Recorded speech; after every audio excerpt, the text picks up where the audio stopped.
Plant medicine, you tried it? Powerful stuff. Extremely powerful. Last time I did was we were at an amazing plant medicine ceremony, which was peyote.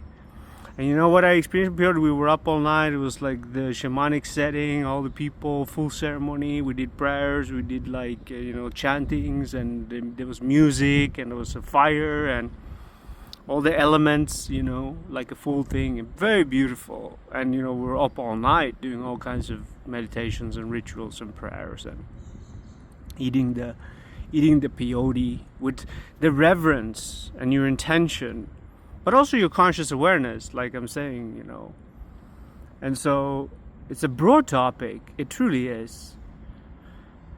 With the right intention and with true reverence and conscious awareness, understanding plant medicine can be a game changer. But so I want to share a little bit of my experience because I love plant medicine. Like, I've had some pretty amazing, profound experiences with plant medicine, and it was very much part of the beginning of the awakening process for me. Professionally, what I would share, though, that it comes with disclaimer also, because everything has a season. And this is what I wrote in the Quantum Ho'oponopono Diamond as well about plant medicine. Plant medicine not being the true samadhi. Samadhi is the concentration on the internal reference points. And again, even to establish reference points, internal and external first, and having a conscious awareness of the holographic nature of life, grasping that, at least that you are pretty clear on the reference points. And, so this is what's been shared with me as well, and it resonates with my own experience. Because when it comes to healing and when it comes to awakening and the enlightenment process, there's a season for everything. So during a certain phase within the spectrum, it's completely appropriate. Anything's appropriate when it's appropriate. But, at other stages and phases, depending on where you're at, it could be not good at all for you because it enhances everything.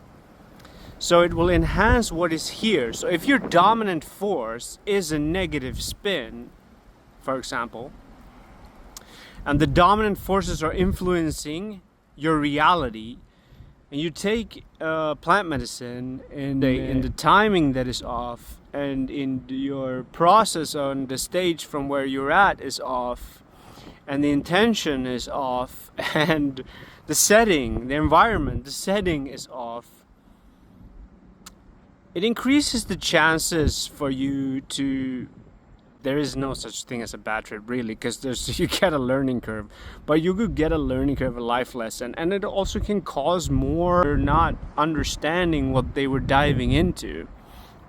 The wilderness and of that, because we all have different sensitivities.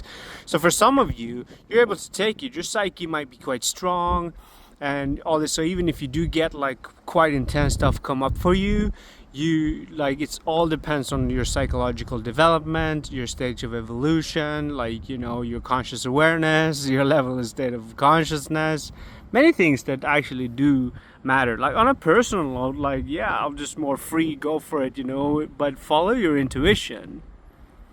Which is again like what I'm writing about it in the book, is because people understanding the intuitive process will then know also intuitively if something is for you or not.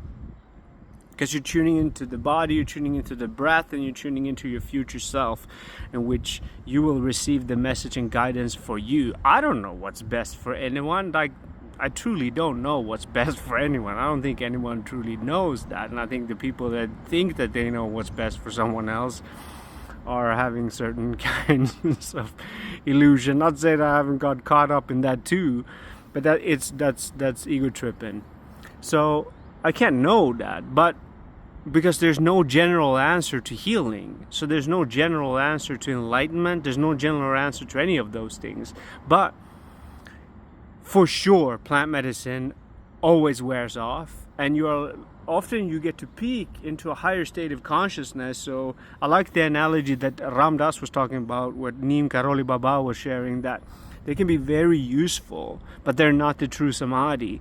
That you get to kind of, if you think about the divine kitchen or the divine house, and you get to visit, you get to go in through the window, sneak peek inside this mansion, like the divine mansion, and that's a huge mansion. It has a lot of different rooms in it, so you get to go into and peek into the divine kitchen and or other rooms, but you don't truly get to stay there. You're not gonna walk up all the way that it takes to walk up the mountain and actually knock on the front door and then be welcomed in and then actually be able to stay as those states of consciousness.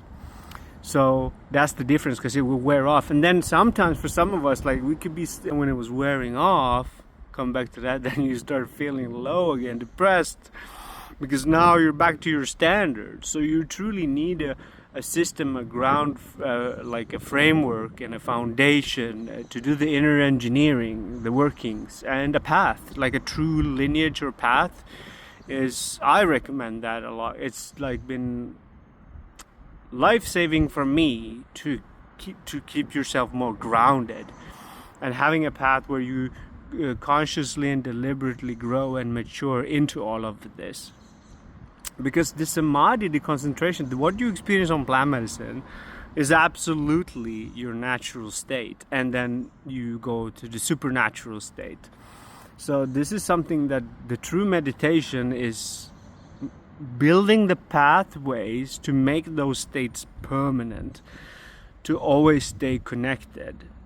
Even the body might contract, but in every moment you're either expanding or contracting, and this shows with your energy, like how are my energies going? Are they expanding? And the spontaneous living then is where you're actually, the measurement is that you're able to improvise, and you keep expanding your energies.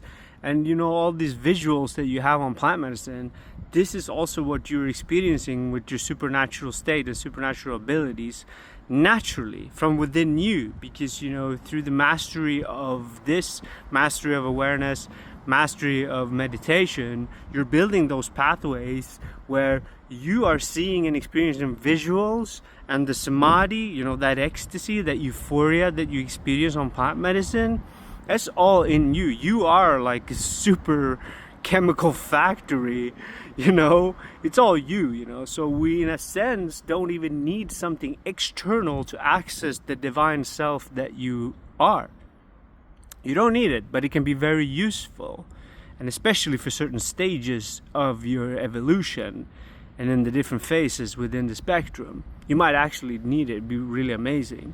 And I can see myself now that when you're getting the clearing, the whatever needs to be cleared, and you can enhance then to peak into higher states, and having a positive spin already, and then having a solid foundation ground to land back on, where you can then use everything that the plants have shown you, because they are showing you the holographic nature of life and consciousness. And you understand then what they're showing you, and you can really truly integrate that into your experience. I love plant medicine. It's powerful. It's truly amazing tool and medicine when you have the right knowledge and conscious awareness of what it truly is, and that you're accessing your own consciousness, but it's still an energy, it's still an entity, it's a spirit. So different plants will have different molecules, they will have different spirit in it, which will teach you different things. Like, so for mescalito, the peyote, very ecstasy, and I love mescalito. It's a very strong teacher, like a grand teacher, but also a protector, and you feel it.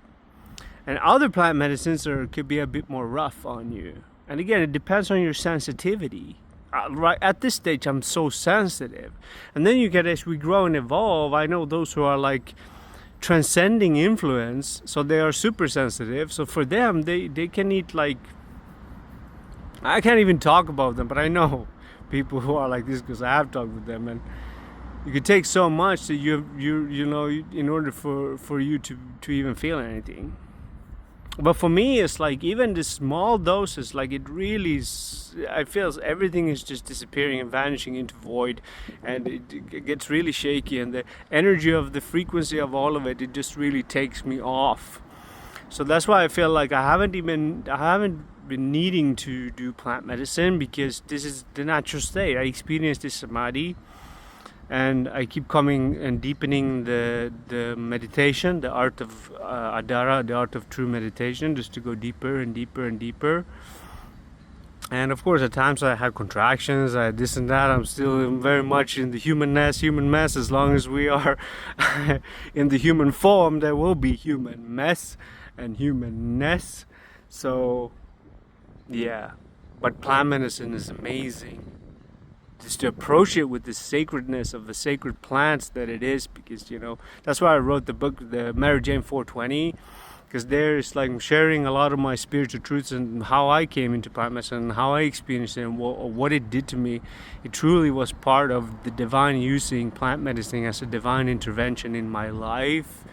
And this is my take on it as well. Like, and I share so much more my own view on plant medicine, even if it's baked into a spiritual sci-fi and story mode, but it has a lot of gems in there. But to meet it with reverence, and also actually to understand what the plants are truly showing you with just the holographic nature of life. And this is why it is so recommended by me and by Brian and by the group, my meditation and everything, because meditation is it. Like, this is truly what meditation is about, is to attain and maintain these states naturally from within you.